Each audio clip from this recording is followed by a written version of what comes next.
Everyone, यह Indian economy का 75वां part है।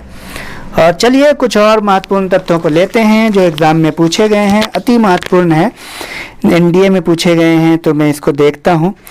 भारत की 8वीं पंचवर्षीय योजना के संबंध में कौन सा एक सही नहीं है? तो सही नहीं है। इसमें अपने स्थायित्व के साथ वृद्धि तथा न्याय के साथ वृद्धि दो प्रधान उद्देश्य थे, या केंद्र में राजनीतिक उथल पुथल की वजह से इस योजना को 2 वर्षों के लिए स्थगित किया गया था। इन दोनों में से चयन करना है, बहुत बारीक प्रश्न है ये।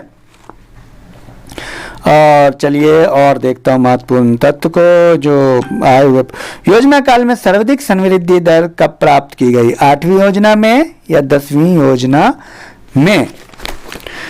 और बताइए, वित्त आयोग के अध्यक्ष के लिए जरूरी क्या है?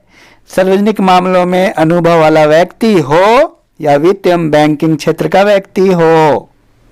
आया हुआ प्रश्न ये। राष्ट्रीय नियोजन में रोलिंग प्लान की अवधारणा कब लागू की गई थी? जनता सरकार के द्वारा या इंदिरा गांधी के द्वारा? यह भी पीसीएस का प्रश्न है।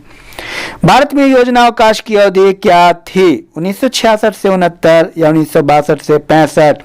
ये बार बार पीसीएस में और हर एक छोटे बड़े एग्जाम में रिपीट होते हैं। 11वीं पंचवर्षीय योजना का क्या उद्देश्य था? समाविष्ट आर्थिक वृद्धि या निर्धनता का उन्मूलन? ध्यान रहे। और बताइए,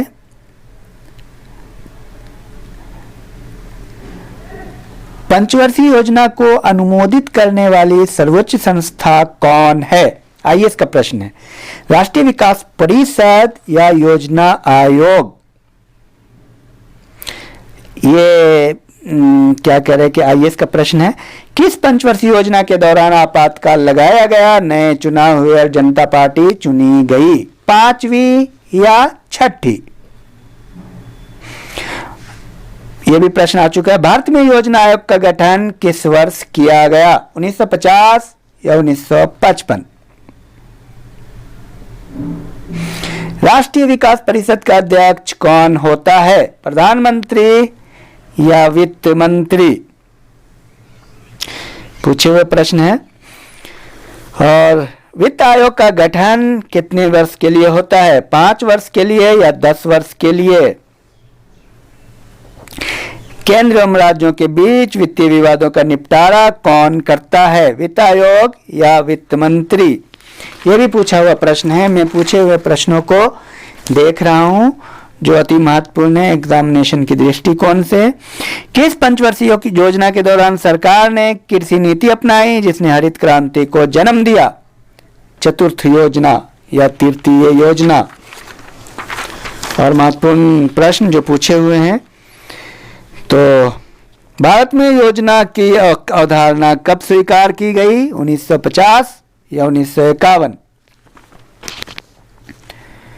और भारत में योजना अवकाश प्लान हॉलिडे क्या था? 1986 के सूखे के पश्चात या 1962 के चीन भारत युद्ध के पश्चात?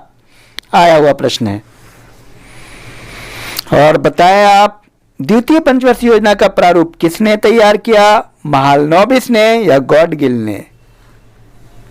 उद्योगों के विकास तथा औद्योगिकरण की रणनीति किस योजना का अंग थी? द्वितीय या तृतीय? यह भी पूछा हुआ प्रश्न है। आर्थिक नियोजन किसका विषय है? समवर्ती सूची या संघ सूची? पीसीएस का प्रश्न है। अति महत्वपूर्ण प्रश्न है ये। और किस पंचवर्षीय योजना के दौरान सरकार ने वो कृषि नीति अपनाई जिसने हरित क्रांति को जन्म दिया? चतुर्थ योजना या 5वीं योजना? 7वीं पंचवर्षीय योजना की अवधि क्या थी? पूछा हुआ प्रश्न है, आईएएस में पूछा हुआ है। 7वीं पंचवर्षीय योजना की अवधि क्या थी? 1985 से 90 या 1988 से 94? अब जितनी भी योजना है उसकी अवधि को आप याद कर लीजिए। भारत में गरीबी हटाओ का नारा किस पंचवर्षीय योजना के अंतर्गत दिया गया? 5वीं या 6ठी? यह भी पूछा हुआ प्रश्न है। तो ये जितने भी पूछे हुए प्रश्न है उसको जरूर रिवाइज करें, वो तो आता ही है, बार बार रिपीट होता है। सामुदायिक विकास कार्यक्रम का प्रारंभ किस वर्ष किया गया? 1952 या 1951? आत्मनिर्भरता किस योजना का मुख्य उद्देश्य था? 7वीं या 6ठी? तो ये रहा। और आप लोग इतने, ये 75 वीडियो है जो आपके इंडियन इकोनॉमी के लिए बहुत ही महत्वपूर्ण है। इससे आपका सारा कवर हो जा रहा है। इसको ज़रूरत इस बात की है कि आप बार बार रिवाइज करें, और ये आपके लिए सफिशिएंट है। किसी भी एग्जाम के लिए आपका एक कॉन्सेप्ट क्लियर हो जाता है और आप बेसिक तथ्यों को जान जाते हैं। तो ये 75 वीडियो पे आपका कमांड होना चाहिए। Thank you.